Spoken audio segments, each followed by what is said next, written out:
दर्शक हो, नमस्कार, गुड मॉर्निंग. वेधकमध्ये स्वागत आहे. मी प्रशांत आराध्ये.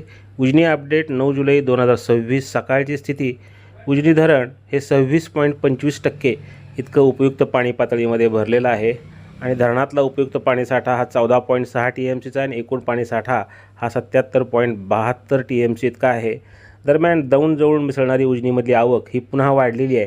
जी काल रात्री 92,000 क्युसेक होती ती आज सकाळी 1,31,262 क्युसेक इतकी आहे.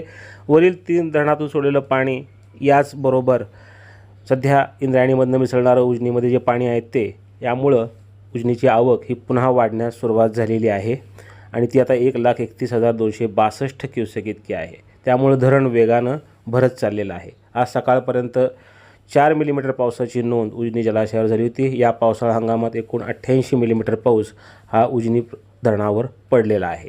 दरम्यान वीर धरणातून जे नीरा नदीवरचं वीर धरण आहे, या धरणातून जे काल 6,000 क्युसेकनं पाणी सोडण्याची प्रक्रिया 6 वाजता संध्याकाळी सुरू करण्यात आली होती, ती पूर्णतः बंद करण्यात आलेली आहे.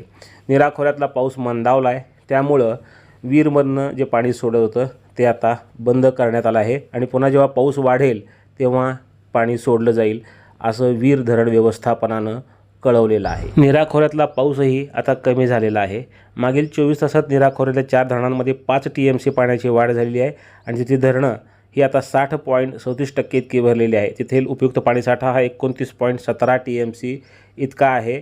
आज भाटघर प्रकल्पावर 26, नीरा देवघर 66, वीरवर 8 तर गुंजवणी प्रकल्पावर 115 मिलीमीटर पावसाची नोंद झालेली आहे. भीमा खोऱ्यातील पाऊसही मंदावलेला आहे.